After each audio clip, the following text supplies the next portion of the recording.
호르무즈의 예언, 바다에 목을 쥐는 자가 세계를 지배한다. 2025년 트럼프 행정부가 전 세계를 향해 관세 폭탄을 던졌습니다. 중국은 히토주 수출을 틀어막고 이란은 호르무즈 해협 봉쇄를 다시 꺼내들었습니다. 전 세계 원유의 하루 2천만 배럴이 지나는 이 좁은 수로가 막히는 순간 한국의 주유소 휘발유 가격은 리터당 2,000원을 넘어서고 공장은 멈추고 밥상이 흔들립니다. 호르무즈 봉쇄 시 한국 경제 타격, GDP 3% 추정.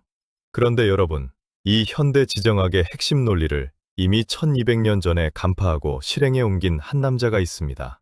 이름도, 족보도, 신분도 없었던 노예 출신.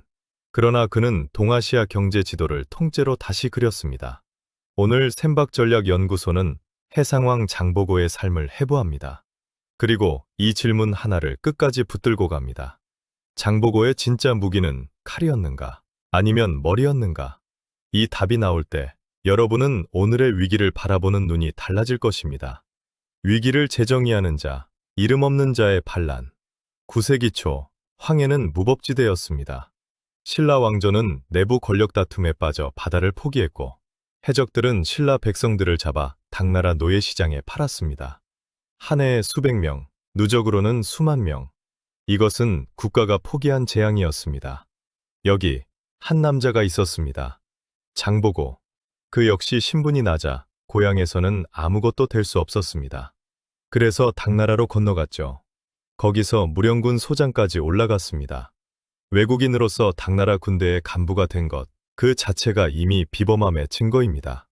장보고. 그런데 그가 당나라에서 목격한 것은 무엇이었을까요? 자국민이 노예로 팔려 시장에 서 있는 장년이었습니다. 그 광경 앞에서 장보고는 분노했습니다. 그러나 그 분노를 감정으로 소비하지 않았습니다. 전략으로 가공했습니다. 신라로 귀국한 장보고는 흥덕왕에게 청원했습니다. 대왕이시여, 당나라를 두루 돌아보니 우리 신라 사람들이 노예로 팔려 있습니다.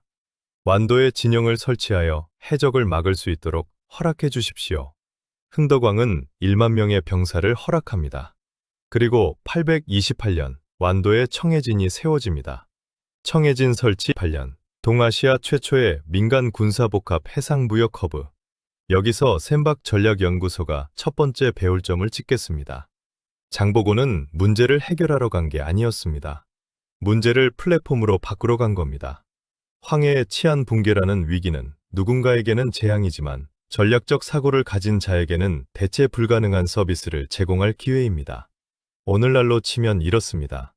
공급망이 무너진 자리에 물류 플랫폼을 세우고 보안 리스크가 커진 자리에 신뢰 인프라를 쌓는 것. 이것이 장보고 방식의 창업 전략입니다. 초크포인트 전략, 좁은 목구멍이 세계를 통제한다. 청해진의 위치를 지도에서 보면 전략의 천재성이 한눈에 들어옵니다.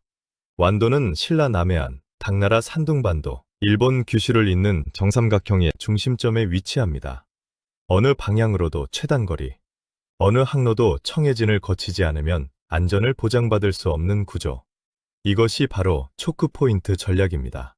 9세기의 초크포인트, 청해진. 현대 지정학에서 호르무즈 해협, 말라카 해협, 수에즈 운하를 글로벌 초크포인트라고 부릅니다. 이 세 곳 중 하나만 막혀도 세계 경제는 마비됩니다. 장보고는 그 논리를 1200년 전에 황해에 적용한 것입니다. 그는 청해진을 세 가지 기능으로 작동시켰습니다. 첫 번째, 치안 플랫폼. 해적을 소탕하여 상인들에게 안전한 항해, 나는 프리미엄 서비스를 제공했습니다. 이것은 오늘날의 보안 SAS와 같습니다. 위협을 제거하고 그 자리에 구독 수익 모델을 놓은 겁니다. 두 번째, 물류 허브. 신라의 도자기와 인삼, 당의 비단과 차, 일본의 금과 목재가 청해진을 통해 교환됐습니다. 장보고는 직접 거래하는 상인이 아니라 모든 거래가 지나가는 인프라 소유자였습니다. 세 번째, 정보 독점. 세 나라의 가격 정보, 재고 정보, 정치 정보가 청해진에 집중됐습니다. 오늘날의 데이터 플랫폼 기업이 하는 일을 장보고는 9세기에 했습니다. 어떤 일이 벌어졌을까요? 당나라 황제도, 신라 왕도, 일본 천황도 장보고의 눈치를 봐야 했습니다. 군사력이 아니라 경제적 필수성이 강대국을 통제한 것입니다. 다윗이 골리앗을 이기는 방법. 규모가 아니라 포지션이었습니다. 2025년 장보고가 살아있다면?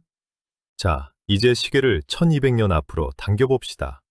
2025년, 지금 세계는 다시 무법지대가 되고 있습니다. 규칙 기반 국제 질서가 흔들리고 있습니다. 트럼프는 전 세계에 관세를 부과했습니다. WTO라는 황해의 안전협정이 유명무실해졌습니다. 2026년 세계의 초크 포인트.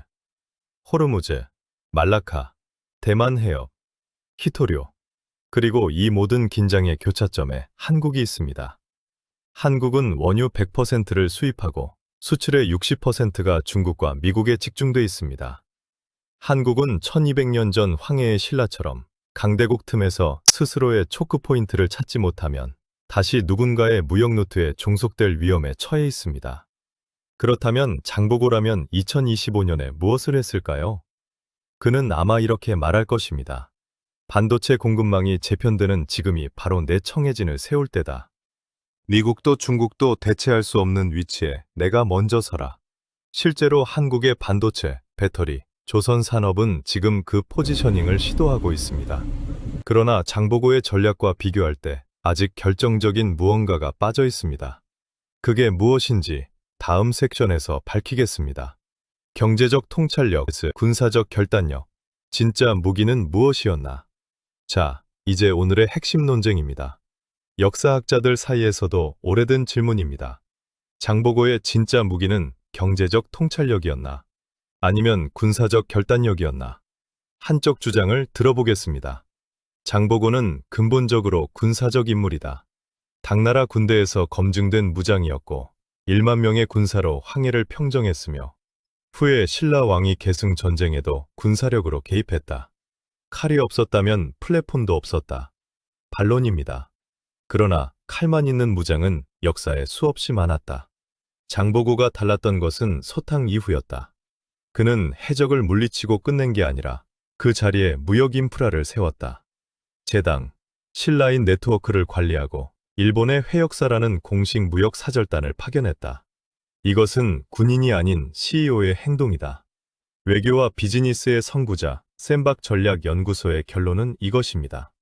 이 둘은 분리될 수 없습니다. 그러나 순서가 있습니다.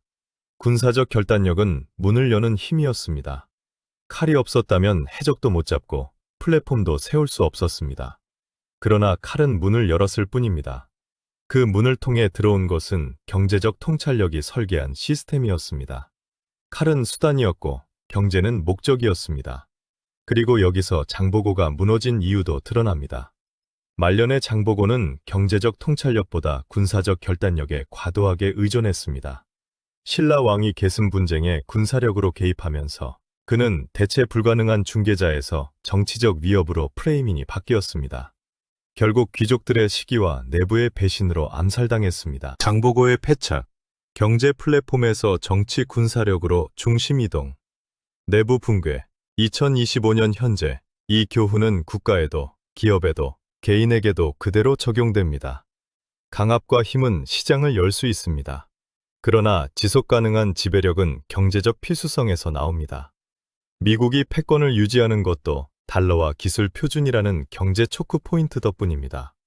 중국이 1대1로를 추진하는 것도 군사가 아닌 인프라 투자, 즉 경제 플랫폼을 통해서입니다. 배울 점, 당신의 청해진은 어디인가? 오늘 장보고에게서 우리가 배울 3가지를 정리합니다. 첫 번째, 문제를 플랫폼으로 전환하라. 위기의 바다가 펼쳐졌을 때 그는 도망치지 않았습니다. 그 위기 속에서 다른 사람이 해결하지 못한 문제를 찾고 그것을 해결하는 인프라가 됐습니다. 지금 여러분 앞에 공급망 혼란, 취업난, 시장 불확실성, 그 속에서 아무도 채우지 않은 자리를 찾으십시오. 배울 점 1. 위기 대체 불가능한 서비스를 만들 기회. 두 번째, 포지션이 규모를 이긴다. 장보고는 당나라나 일본보다 작았습니다. 그러나 세 나라를 잇는 유일한 연결점이 됨으로써 모두를 통제했습니다. 규모로 경쟁하지 마십시오.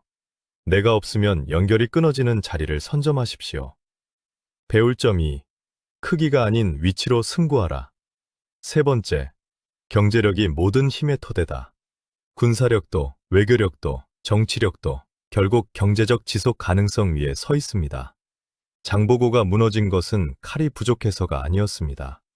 자신이 설계한 경제 시스템의 원리를 잊고 힘의 논리에 취했기 때문입니다. 당신이 지금 쌓고 있는 것이 힘인지 구조인지 점검하십시오. 배울 점 지속 가능한 힘은 경제 구조에서 나온다. 당신의 바다를 개척하라. 2025년 세계는 다시 장보고의 시대와 닮아 있습니다. 강대국들이 서로의 목구멍을 틀어막으려 하고 규칙은 흔들리고 약자는 표류합니다. 그러나 역사는 말합니다. 그 혼돈의 시대에 조용히 지도를 펼치고 연결되지 않은 두 점을 이은 한 사람이 있었습니다. 그는 왕이 아니었습니다. 귀족도 아니었습니다. 그저 보통 사람이었습니다. 그러나 그는 세계의 중심이 됐습니다. 장보고가 우리에게 묻습니다. 당신은 지금 이 혼돈을 두려워하고 있습니까? 아니면 지도를 펼치고 있습니까? 오늘 당신이 펼치는 지도 한 장이 당신의 청해진이 됩니다. 셈박 전략연구소가 언제나 여러분 곁에서 그 지도를 함께 그리겠습니다.